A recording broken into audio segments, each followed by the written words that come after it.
Stop buying from the dispo. Listen, there's a lot of shit that the dispensaries don't want you to know.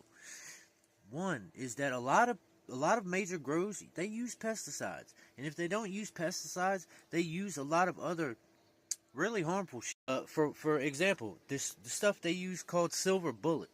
I used to work at one of the biggest grows in my state, and worked there for over a year. And in that time, I saw a bunch of crooked shit. And one of the weird things I had noticed was we had an IPM team, and these people would come in once a week, and they would spray. We had 8 flower rooms. They'd pick one flower room, and they'd spray it with this shit called Silver Bullet. Now, in that time, nobody could go in those flower rooms. They had a big warning sign on the door in American and Spanish letters.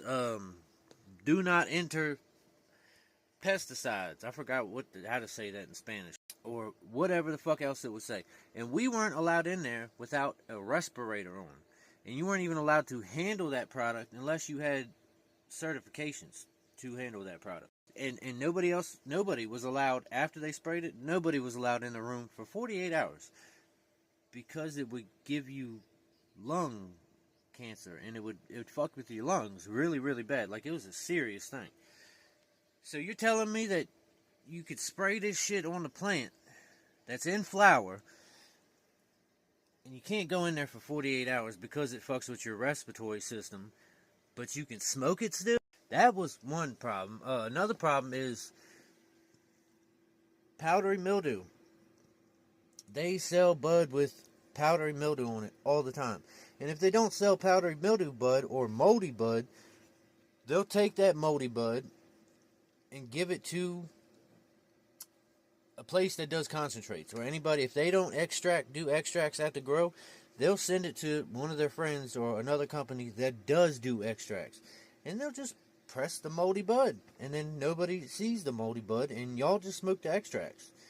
So there's another thing about the dis. But the thing that really pissed me off is they just rename strains when they're not selling.